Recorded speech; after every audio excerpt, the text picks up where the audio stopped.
नैनागढ़ की लड़ाई काफी भयानक और रोचक है। हमारे साथ बने रहिए। आज हम आपको नैनागढ़ की लड़ाई विस्तार से सुनाने जा रहे हैं। वीडियो में आगे बढ़ने से पहले चैनल रहस्य और किस्से को सब्सक्राइब, लाइक, शेयर जरूर करें, जिससे आपके सामने हम एक से बढ़कर एक पौराणिक एवं प्रामाणिक कथाएं पहुंचा सके।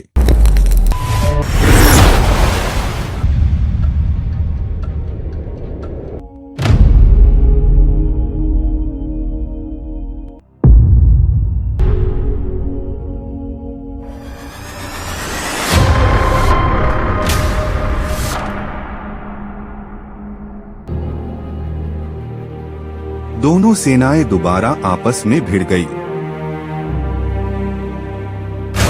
वीर योद्धा फिर से कटकट कर जमीन पर गिरने लगे। रक्त की नदियां फिर से बहने लगी। वैदुल घोड़े पर सवार ऊदल ने 22 हाथियों के हौदे खाली कर दिए। फिर वह जोगा के सामने जा पहुंचा।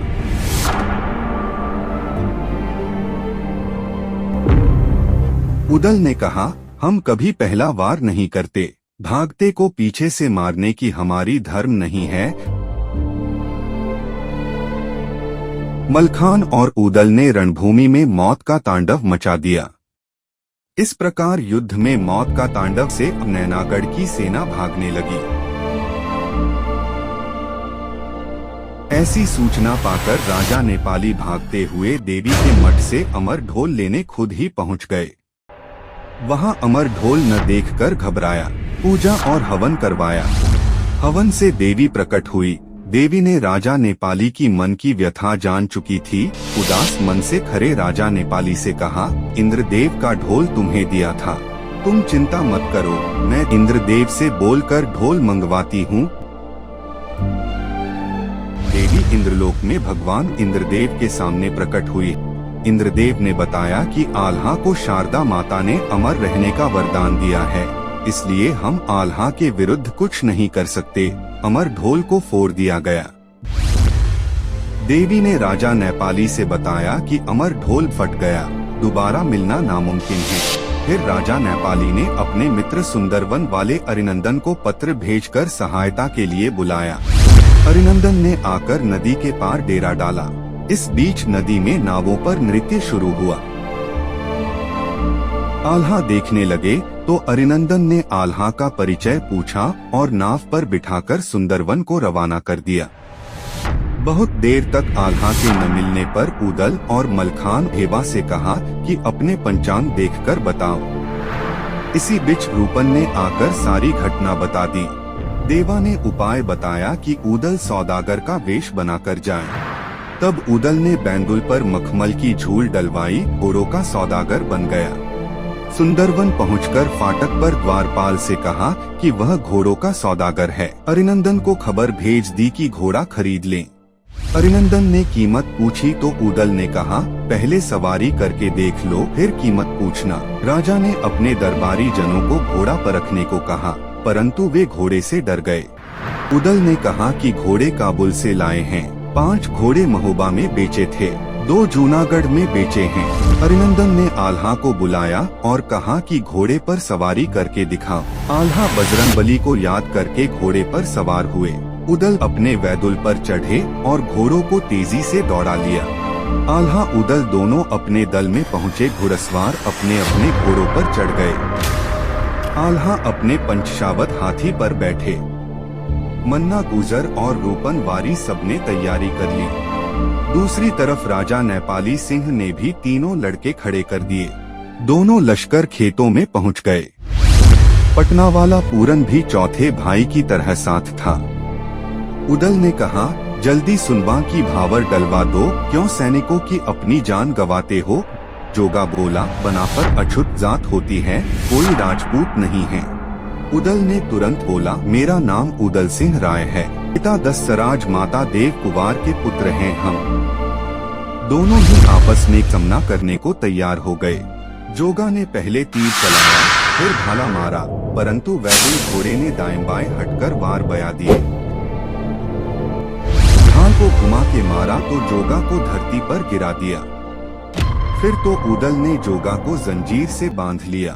भोगा ने अपना घोड़ा आगे बढ़ाया तो मलखान ने भी अपनी घोड़ी को आगे बढ़ा दिया। भोगा ने तलवार के 3 वार लगातार किए, जिन्हें मलखान ने बचा लिया। विजया आगे बढ़ा तो देवा भिड़ गया। यहाँ भी तलवार के बार खाली गए। उसी प्रकार विजया को भी गिराकर बंदी बना लिया। राजा पूरन हाथी पर सवार थे। उनसे जगनिक भिड़ रहा था। उसने एक झटके में महावत को मार गिराया। पूरन घबरा गया था। उसे भी जगनिक ने बांध लिया। आल्हा का दल इन्हें बांधकर अपने डेरे पर ले आया। माहिल भी रोज का हाल पता करता रहता था। वह अपने घोड़े पर सवार हो नैनागढ़ जा पहुंचा। नेपाली ने माहिल को चौकी पर बैठाया। माहिल ने कहा, महोबा वाले बड़े वीर हैं। तुम्हारे 4 पुत्र उन्होंने कैद कर लिए हैं, परंतु बनाफर गोत्र ऊंची जात है, इसलिए ब्याह करना तो उचित नहीं है। रास्ता में बताता हूँ, तुम ब्याह की स्वीकृति देकर आल्हा को बुलवा लो। सारे भाई साथ आएंगे, फिर एक कमरे में बिठाकर सबके शीश काट लो। धोखेबाज माहिल ने अपनी धोखे की चाल चल दी। नेपाली भी तैयार होकर महोबा वालों के डेरे पर पहुँच गया। साथ में पंडित, नाई, भाट और नेगी सब ले लिए। रूपन करी ने उन्हें आल्हा का तंबू दिखा दिया। नेपाली राजा आल्हा के तंबू में जा पहुंचा। आल्हा ने उनके लिए चौकी बिछवा दी। बैठकर राजा ने कहा, आल्हा, तुम्हारे माता पिता धन्य हैं और राजा परिमाल भी धन्य हैं, जिनके पास तुम्हारे जैसे सेनानायक हैं। तुम्हारे जो घर के परिवार के हैं, वे हमारे साथ चले। मैं अभी भावर डालने की व्यवस्था करवाता हूँ। मलखान ने कहा, हम सब चलेंगे, हमारी फौज भी चलेगी, बाजे गाजे के साथ आएंगे। राजा ने कहा, अकेले आल्हा को भेज दो, भावर डलवाकर अभी विदा करके ले आना। उदल ने कहा, तुम हमारे साथ धोखा तो नहीं कर रहे? राजा नेपाली ने तुरंत गंगाजल मंगा लिया और कसम खाई। आल्हा साथ जाने को तैयार हो गए। साथ में ताला सैयद, ब्रह्मा, देवा, उदल, मलखे, सुलिखे, रूपन, मन्ना सब तैयार हो गए। जोगा, भोगा, विजया, पूरन 4 को कैद से छोड़ दिया। नेपाली ने महल में पहुंचते ही मेढ़ा गाड़ने का आदेश दे दिया। पुरोहित, नेगी और पंडित सब बुलवा लिए। नेपाली ने 2000 लड़ाकू सैनिक बुलाकर कोठरियों में छिपा लिए। सबको अंदर करके फाटक बंद कर लिया गया। पहली भांबर पड़ते ही जोगा ने अपनी तलवार से आल्हा को मारना चाहा। मलखान ने तुरंत बाल अड़ा दी। दूसरी भांवर पूरी हुई तो भोगा ने तलवार का वार किया, तब उदल ने ढाल अड़ा दी। तीसरी भांवर पर विजया ने वार किया तो देवा ने ढाल अड़ा दी। चौथी भांवर पड़ते ही राजा नेपाली ने जादू कर दिया। सब बेहोश हो गए तो इन्होंने सबका सिर काट लेने का विचार किया। पुत्री सुनबा ने भी जादू के जवाब में जादू चला दिया। सुनबा ने उदल से कहा, अभी डोला विदा करवा लो, अभी जादू का प्रभाव है, अभी कोई बार नहीं कर सकते। रूपन तुरंत ही पालकी मंगवाई। जैसे ही सुनबा को पालकी में लेकर जाने लगा, इतने में ही होश में आते राजा नेपाली ने हल्ला मचाया, महोबे वाला कोई जाने न पाए, सबके शीश काट लो। लड़ाकू सैनिक बाहर आ गए और युद्ध करने लगे। सैकड़ों वीर मारे गए। खून की नदियां बहने लगी। आल्हा पर जादू चलाकर उसे काबू में कर लिया। देवा ने बताया कि राजा नेपाली ने आल्हा को कैद कर लिया है। फिर सौदागर का वेश बनाने वाला उपाय किया गया। वैदुल पर सवार उदल और सुनबा नैनागढ़ की महल में छिपकर जा पहुंचा। सुनबा कमरे के अंदर जाकर अपनी नौकरानी पुष्पा से कहती है, तुम जाकर महल में पता लगाकर आओ कि आल्हा कहाँ है। किसी से मेरा पता मत बताना। पुष्पा ने बताया कि आल्हा शीश महल में है। दूधवाली का रूप बनाकर चली जाओ। सुनबा सिर पर दही की हाड़ी रखकर शीश महल में पहुंच गई। सामने कैद आल्हा से कहती हैं, मैं चित्तौड़गढ़ के राजा मोहन की बेटी हूँ, तुम्हें कैद से छुड़वाने आई हूँ। तब सुनबा को अपनी अंगूठी निकालकर आल्हा ने दे दी। अंगूठी लेकर वह मालन के घर पहुँच गई। उदल से बोली, अब सौदागर बनकर शीश महल में पहुँच जाओ, घोड़ा बेचने की बात करो। उदल सौदागर बनकर दोनों घोड़े लिए वहां जा पहुंचा।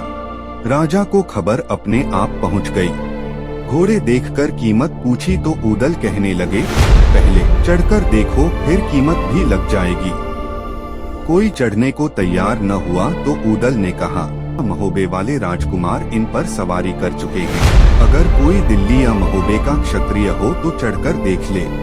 राजा ने तुरंत आल्हा को बुलवा लिया और कहा कि घोड़े की चाल परख कर दिखा। उदल ने इशारा कर दिया। आल्हा खुश हो गया। आल्हा उदल दोनों घोड़ों पर चढ़कर अपने डेरे में जा पहुँचे। इधर सुनवा भी सवारी करके डेरे पर पहुँच गई। फिर तो उन्होंने अपने डेरे उखड़वाए और शीघ्र ही महोबे को चल दिए।